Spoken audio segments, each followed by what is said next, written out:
Farm করার স্বপ্ন দেখতেছেন কিন্তু পারতেছেন না, অল্প টাকার মধ্যে আপনি গরু কিনে সফল হতে পারবেন না এই ভয়ে, তাই তো?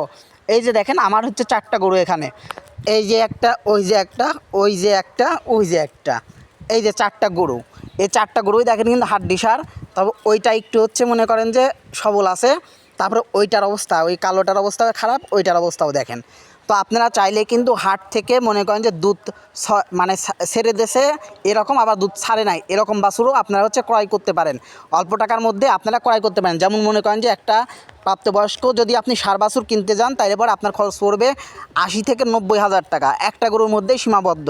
আবার এই একটা পূর্ণপ্রাপ্তবয়স্ক গরুর কিন্তু প্রতিদিন আপনার কম করে হলেও অনেকগুলো মনে করেন যে খড় বিচুলি বা ঘাসের প্রয়োজন হয়, যা এই ধরনের বাছুর গরুর ক্ষেত্রে লাগে না। এগুলো আপনারা আপনার বাড়ির আশেপাশের ঘাস খাওয়ায় কিন্তু আপনারা বড় করতে পারবেন, মোটা তাজা করতে পারবেন।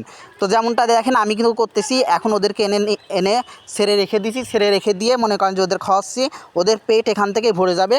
তারপরে সামান্য কিছু দিলে পরে, খাবার দিলে পরে মনে করেন যে ওইটা যথেষ্ট ওদের জন্য। তো আপনারা যারা হচ্ছে টাকার জন্য মনে করেন যে গরু ফার্ম করতে পারতেছেন না, তারা কিন্তু চাইলে পরে অল্প দামের মধ্যে এরকম হাড্ডি সার গরুর বাছুরগুলো ক্রয় করতে পারেন এবং আপনারা হচ্ছে ব্যবসা শুরু করে দিতে পারেন।